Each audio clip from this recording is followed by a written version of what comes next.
కాంగ్రెస్ ప్రభుత్వ తీరుపై మండిపడ్డారు BRS working president KTR. Municipal ఆరోగ్య శాఖల సమన్వయ లోపంతో రాష్ట్రంలో అపరిశుభ్రత తాండవిస్తోందని ట్వీట్ చేశారు. హైదరాబాద్ సహా రాష్ట్రంలోని పట్టణాలన్నీ కంపు కొడుతున్నాయని, ఇదో చెత్త సర్కార్ అని పేర్కొన్నారు.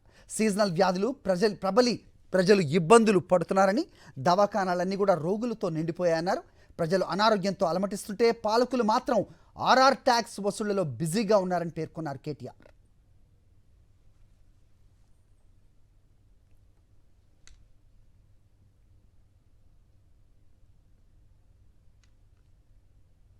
హైదరాబాద్ సహా రాష్ట్రంలోని పట్టణాలన్నీ కంపు కొడుతున్నాయని, ఇదో చెత్త సర్కార్ అని పేర్కొన్నారు. సీజనల్ వ్యాధులు ప్రజలు ఇబ్బందులు పడుతున్నారని, దవాఖానాలన్నీ కూడా రోగులతో నిండిపోయాయన్నారు.